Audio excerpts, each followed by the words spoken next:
Hello friends, welcome back to my YouTube channel. इससे previous video में हमने क्या किया था, directive principles of state policy, जिसका पार्ट नंबर 4 एंड आर्टिकल्स 51 में आते थे। ठीक है, उसके पूरे के पूरे आर्टिकल्स हमने डिस्कस किए थे।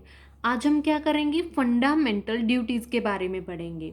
ठीक है, कि हमारे देश के लिए कर्तव्य क्या है, ड्यूटीज़ क्या है, जिसका पार्ट है 4 ए और आर्टिकल्स हैं 51 ए। तो ये part 4 A and article 51 A के अंडर आते हैं हमारे फंडामेंटल ड्यूटीज़। फर्स्ट है, these are our duties toward our country. कि फंडामेंटल ड्यूटीज़ क्या है, ये हमारे कुछ ड्यूटीज़ हैं, कर्तव्य हैं हमारे देश के लिए। ठीक है, जो हमें करने चाहिए। इसके लिए हमें ऐसा नहीं है कि ये मैंडेटरी है, लेकिन हमारा कर्तव्य होता है कि हम अपने देश के लिए कुछ करें, तो वो ये ड्यूटीज़ होती है। दूसरा है, फंडामेंटल ड्यूटीज़ को कौन से कॉन्स्टिट्यूशन से, कौन सी कंट्री के कॉन्स्टिट्यूशन से हमने लिया है, तो ये है यूएसएसआर कॉन्स्टिट्यूशन।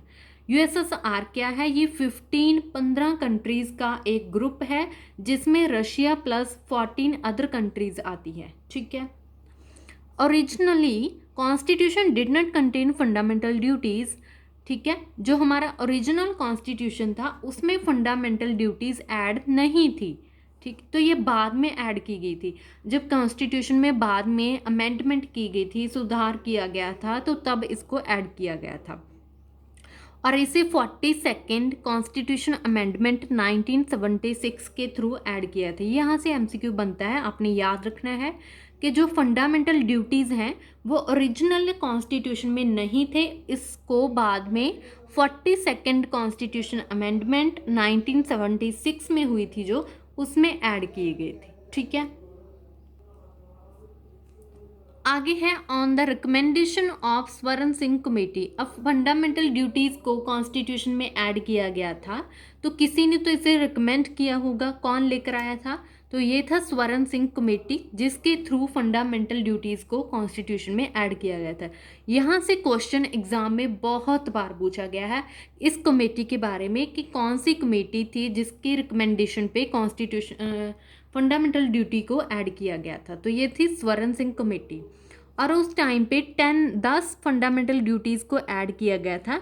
बट नाउ कितनी है, इस टाइम पे 11 है। टोटल 11 फंडामेंटल ड्यूटीज़ हैं।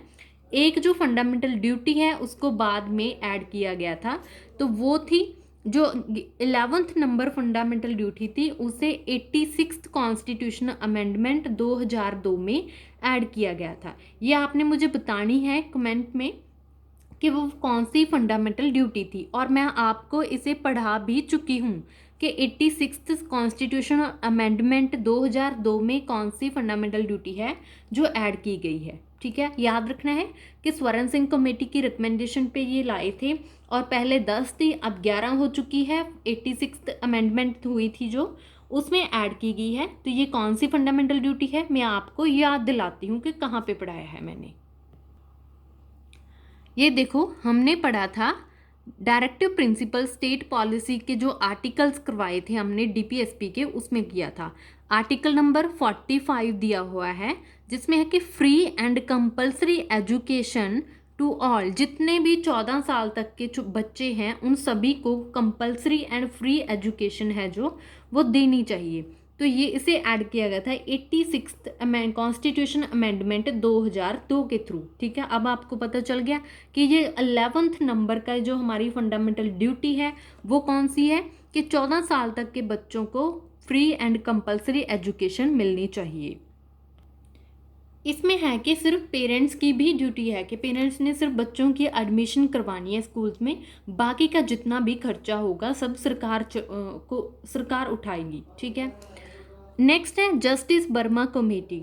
अब जस्टिस वर्मा कमेटी भी इम्पॉर्टेंट है, क्योंकि अगर आपको फंडामेंटल ड्यूटीज़ के बारे में पता ही नहीं होगा तो आप उनको फॉलो कैसे करोगे, तो आप उन ड्यूटीज़ को पूरा कैसे करोगे। ठीक है, तो जस्टिस वर्मा कमेटी का यही काम था। कहते कि सिटीजन्स को, अगर नागरिकों को उनकी ड्यूटीज़ के बारे में पता ही नहीं है तो वो क्या करेंगे, तो इसका काम था justice Verma committee teaching fundamental duties to citizens, कि सिटीजन्स को बताया जाए कि उनकी कौन सी फंडामेंटल ड्यूटीज़ हैं, उनकी पूरी टीचिंग्स दी जानी चाहिए, ठीक है। उनको पढ़ाया जाए इनके बारे में, फंडामेंटल ड्यूटीज़ के बारे में। अगर उनको पता होगा तभी तो वो फॉलो करेंगे। ये था जस्टिस वर्मा कमेटी का काम। तो इतनी सी हमारी वीडियो थी। आज हमने क्या किया था, फंडामेंटल ड्यूटीज़ के बारे में पढ़ा था, जो कि पार्ट 4 ए में और आर्टिकल 51 ए के अंडर आती है, ठीक है। तो हम सबको फॉलो करनी चाहिए फंडामेंटल ड्यूटीज़ को। इसमें मैंडेटरी भी नहीं है कि अगर हम फॉलो नहीं करेंगे तो हमें कोई सज़ा वगैरह मिलेगी, ऐसा कुछ नहीं है। लेकिन अगर हम हमारी जो फंडामेंटल ड्यूटीज़ हैं, जिसमें हमारे नेशनल एंथम का हमने वायलेशन नहीं करना है, ठीक है, सब चीज़ों का जो हमारे देश से रिलेटेड हैं उनका सम्मान करना है, जैसे एनवायरनमेंट का, ग्रीनरी का, जितने भी मॉन्यूमेंट्स हैं, जहाँ नेशनल एंथम है, जहाँ नेशनल फ्लैग है, इन सब चीज़ों का हमने सम्मान करना है। अगर हम इनका वायलेशन करेंगे तब हमें सज़ा ज़रूर मिलेगी, ठीक है। तो आज का इतना ही वीडियो था। अगर आपको वीडियो अच्छी लगती है तो please like, share and subscribe my YouTube channel. और मेरे साथ आप भी अपने नोट्स बना सकते हैं, इससे आपको ज़्यादा क्लैरिटी और अंडरस्टैंडिंग होगी, ठीक है। Thank you.